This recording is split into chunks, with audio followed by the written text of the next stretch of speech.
Hello, good evening everyone. Welcome to teach by Dharmishtha. कल की class में हम लोगों ने एक्सरसाइज 12.2 के क्वेश्चन 3 और 4 को हम लोग सॉल्व कर चुके थे। आज हम लोग क्वेश्चन 5 को सॉल्व करेंगे। उससे पहले हम लोग कुछ बात जान लेते हैं। जैसे कि हम लोग जानते हैं कि फैक्टर कितने टाइप्स के होते हैं। फैक्टर 4 टाइप्स के: कॉमन फैक्टर, रीग्रुपिंग, आइडेंटिटीज और मिडिल टर्म स्प्लिटिंग।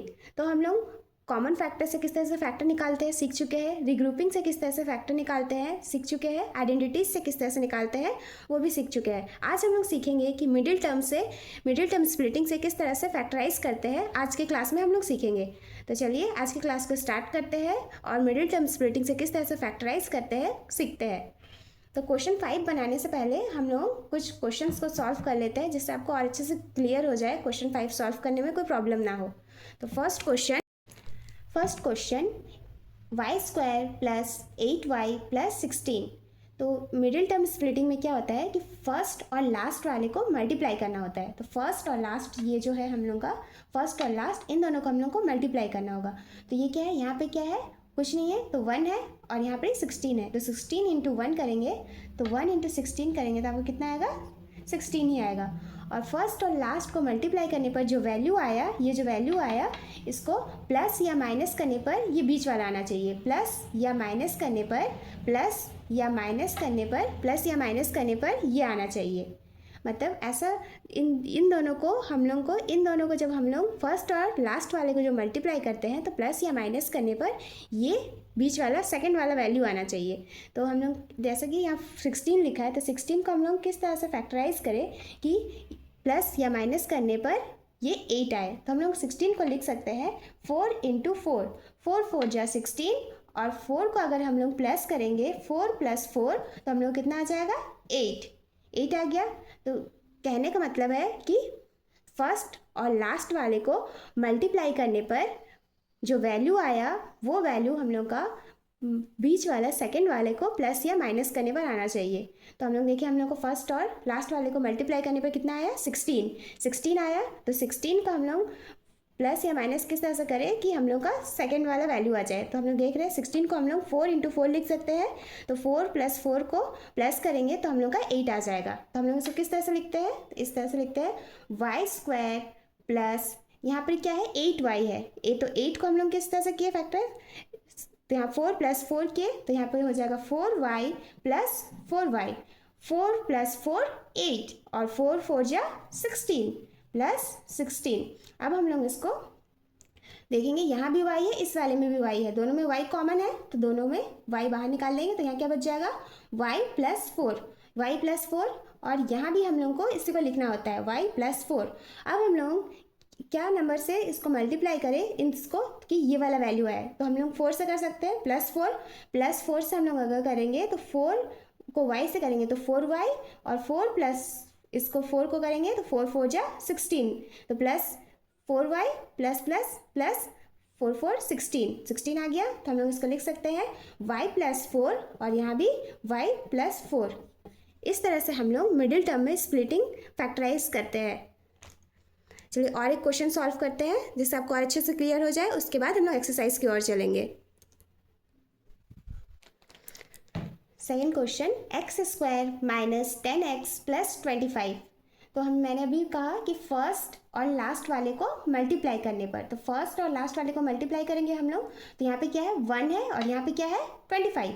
तो 1 इंटू 25 करने पर क्या होगा, 25, और यहाँ पे क्या है, 10। तो 25 को हम लोग किस तरह से लिखे कि प्लस या माइनस करने पर ये 25 मेरा है, और प्लस या माइनस करने पर ये 10 आना चाहिए। तो हम लोग 5 कर सकते हैं, 5 इंटू 5 करेंगे तो 5 5 जा 25, और 5 प्लस 5 करेंगे तो क्या हो जाएगा हम लोग का, 10 आ जाएगा हम लोग का इस तरह से।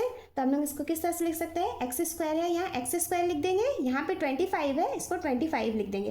फर्स्ट और लास्ट को एज इट इज़ जैसा होता है वैसे ही लिख देंगे। अब यहाँ हम देख रहे हैं माइनस 10x है, तो 10 को हम लोग तो 5 प्लस 5 ऐड करने पर हम लोग का 10 आ जाएगा, पर यहाँ साइन क्या है, माइनस का है, माइनस साइन चाहिए हम लोग। तो हम लोग यहाँ क्या लिख सकते हैं, -5x माइनस माइनस हम जानते हैं कि माइनस माइनस क्या होता है, प्लस हो जाता है, तो माइनस माइनस करेंगे तो प्लस हो जाएगा। तो 5x प्लस 5x करेंगे तो हो जाएगा 10x, और साइन माइनस का साइन आ गया। अब हम लोग लिखेंगे x, दोनों में कॉमन क्या है, x बाहर कर दिए, x माइनस 5 लिख दिए। अब इसको इसी को एज इट इज़ एक बार और लिख देंगे यहाँ पर ही। अब हम देखेंगे कि हम लोग क्या से इसको मल्टीप्लाई करें कि हम लोग का 5x और 25 आ जाए। तो हम लोग इसको 5 से कर सकते हैं, -5 से, तो इसको -5 से करेंगे तो हो जाएगा -5x माइनस माइनस प्लस 25 आ गया। तो -x माइनस 5 यहाँ हो जाएगा x माइनस 5, इस तरह से।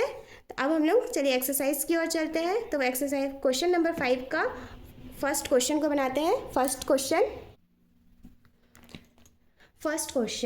p² plus 6p plus 8। First question p² plus 6p plus 8।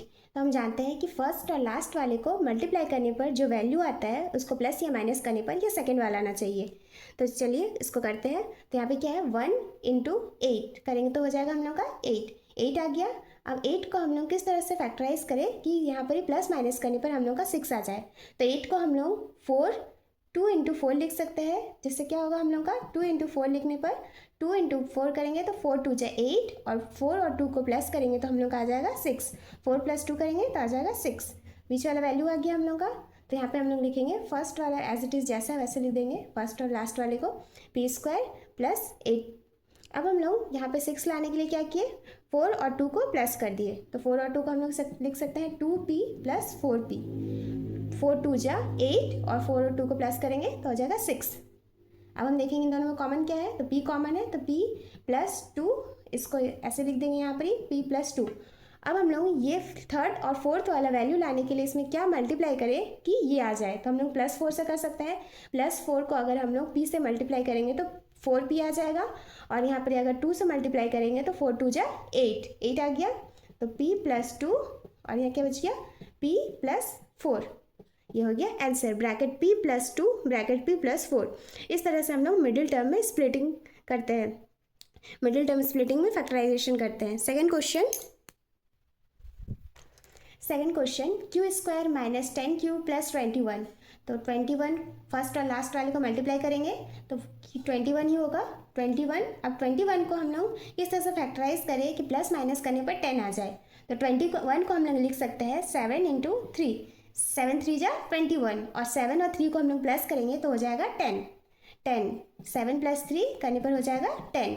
तो हम लोग इसको इस तरह से लिखेंगे, q² फर्स्ट और लास्ट जैसा है वैसे लिख देते हैं, लिख दिए। अब हम लोग को चाहिए 10 हम लोग किस तरह से कर सकते हैं, 7 और 3 को प्लस करके। 7 और 3 को हम लोग अगर प्लस करते हैं तो हम लोग को क्या आ जाता है, 10 आएगा। पर हम लोग को यहाँ पे साइन क्या चाहिए, माइनस का साइन चाहिए। तो माइनस का साइन के लिए हम लोग क्या कर सकते हैं, -7p - 3q -7q - 3q।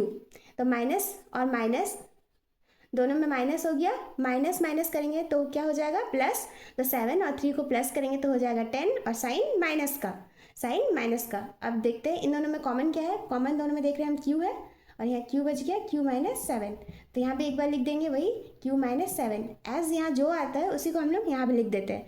उसके बाद हम लोग थर्ड और फोर्थ वाला वैल्यू लाने के लिए क्या से मल्टीप्लाई करें q - 7 को कि यहाँ पे 3q और यहाँ 21 आ जाए। तो हम लोग इसको 3 से कर सकते हैं। अगर हम लोग -3 से करते हैं, -3 से q को करेंगे तो -3q आ गया, और यहाँ माइनस माइनस प्लस प्लस, और 7 × 3 करेंगे तो आ जाएगा 21 आ गया। अब हम यहाँ लिख सकते हैं q - 7, और यहाँ लिख सकते हैं q - 3। तो आंसर क्या हो गया हम लोगों का, q - third number question p² + 6p - 16। तो हम जानते हैं कि फर्स्ट और लास्ट वाले को मल्टीप्लाई करना होता है। तो यहाँ पे मल्टीप्लाई करेंगे तो यहाँ 1 है और यहाँ 16 है, 1 और 16 को मल्टीप्लाई करने पर 16। तो 16 को हम किस तरह से फैक्टराइज करें कि प्लस माइनस करने पर हम लोग का 6 आ जाए, प्लस या माइनस करने पर 6 आ जाए। तो 16 को हम लिख सकते हैं, 16 को हम क्या लिख सकते हैं, 8 × 2, 8 × 2 = 16, और 8 में से हम लोग 2 माइनस करेंगे तो हम लोग का ये बीच वाला आ जाएगा, 6 आ जाएगा। तो हम लोग इसको करेंगे p² - 16। फर्स्ट और लास्ट जैसा होता है एज इट इज़ उसको ऐसे लिख देते हैं, यहाँ लिख देंगे। अब हम लोग यहाँ पर ही माइनस करेंगे, तो हम लोग को यहाँ माइनस करेंगे 8 - 2 से, तो 8 -2। यहाँ पे हम लोग क्या का साइन देंगे, यहाँ पे हम लोग प्लस का साइन देंगे, क्योंकि 8 में से हम लोग 2 को माइनस करेंगे तो हम लोग का 6 आ जाएगा, और साइन इसका, क्योंकि 8 बड़ा है, इस पर प्लस का साइन, तो 8p - 2p। अब हम देखेंगे दोनों में, इन दोनों में कॉमन क्या है, तो दोनों में कॉमन p है, तो यहाँ पे क्या हो जाएगा p + 8, तो यहाँ भी लिख देंगे वही p + 8। अब हम लोग p + 8 में क्या मल्टीप्लाई करें कि ये थर्ड और फोर्थ वाला वैल्यू आ जाए मेरा, 2p और 16। तो यहाँ पे क्या हम लोग कर सकते हैं, हम लोग यहाँ पे मल्टीप्लाई कर सकते हैं -2 से, तो -2 से हम लोग मल्टीप्लाई करेंगे p को, तो -2p आ गया, और यहाँ माइनस प्लस माइनस, और 2 को 8 से मल्टीप्लाई करेंगे तो 8 × 2 = 16 आ गया। तो क्या हो जाएगा यहाँ p + 8, और यहाँ हो जाएगा p - 2। तो आंसर क्या हो गया हम लोग का, p + 8 p - 2। इस तरह से हम लोग मिडिल टर्म स्प्लिटिंग में फैक्टराइजेशन करते हैं। तो एक्सरसाइज 12.2 हम लोग का यहाँ ख़त्म होता है। आगे 12.3 को हम लोग कल के क्लास में कंटिन्यू करेंगे। अगर आपको मेरी वीडियो अच्छी लगे तो please do like, share and subscribe my channel. Thank you for watching. मिलते हैं कल की क्लास में।